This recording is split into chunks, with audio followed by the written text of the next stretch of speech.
ক্ষমতায় গেলে কেউ যেন নিজেকে রাজা বাদশাহ মনে না করেন, এমন আহ্বান জানিয়েছেন নৌ পরিবহন ও শ্রম উপদেষ্টা ডক্টর এম শাখাওয়াত হোসেন।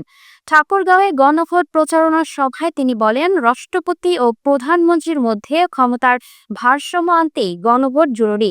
আর হ্যাঁ ভোট না দিলে দেশ গণতান্ত্রিক অগ্রগতির একটি বড় সুযোগ হারাবে। বিস্তারিত দেখুন প্রতিবেদনে।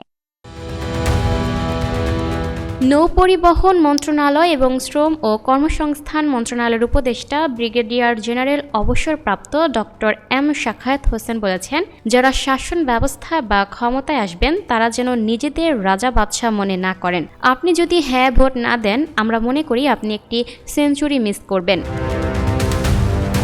বুধবার ২১শে জানুয়ারি দুপুরে ঠাকুরগাঁও জেলা শহরের মির্জা রুহুল আমিন মিলনায়তনে প্রশাসনের আয়োজনে গণভোট প্রচারণা বিষয়ক মতবিনিময় সভায় ডক্টর এম শাখায়াত হোসেন এসব কথা বলেন। প্রধান অতিথির বক্তব্যে তিনি বলেন, প্রধানমন্ত্রীর ক্ষমতা ভাগাভাগি হবে রাষ্ট্রপতির সঙ্গে। এখন রাষ্ট্রপতির কোনো ক্ষমতাই নেই। যদি রাষ্ট্রপতিকে ক্ষমতা দেয়া হতো তাহলে প্রধানমন্ত্রী স্বৈরাচারী হতো না। ডক্টর এম শাখায়াত হোসেন বলেন, অন্তর্বর্তীকালীন সরকারের ইচ্ছা হচ্ছে সুন্দর একটি নির্বাচন, সুষ্ঠু ভোটের মাধ্যমে নির্বাচিত সরকার দায়িত্ব গ্রহণ করুক। আমাদের দায়িত্ব যতটুকু ছিল আমরা শেষ করে চলে যেতে চাই। তিনি বলেন, নির্বাচিত সরকার যেভাবে দেশ পরিচালনা করতে পারে, অন্তর্বর্তীকালীন সরকারের সেভাবে দেশ পরিচালনা করা সম্ভব নয়। কোনো রাজনৈতিক দল যদি প্রকাশ্যে না ভোটের পক্ষে বলে থাকে, এটা বিবেচনা করবেন ভোটাররা। তাহলে এই রাজনৈতিক দলের উদ্দেশ্য কি? তিনি আরো বলেন, আপনি যদি হ্যাঁ ভোট না দেন, আমরা মনে করি একটি সেঞ্চুরি মিস করছেন। আমরা চাই না হত্যাকাণ্ডের মতো ঘটনা ঘটুক। ক্ষমতায় থেকে যারা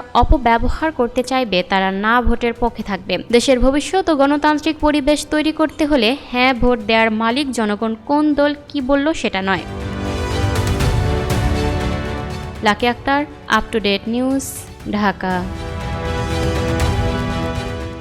প্রিয় দর্শক, এই ছিল আপ টু ডেট নিউজের সর্বশেষ আপডেট। পরবর্তী আপডেট সবার আগে পেতে আপ টু ডেট নিউজের ফেসবুক পেজ এবং ইউটিউব চ্যানেলের সাথেই থাকুন। ধন্যবাদ।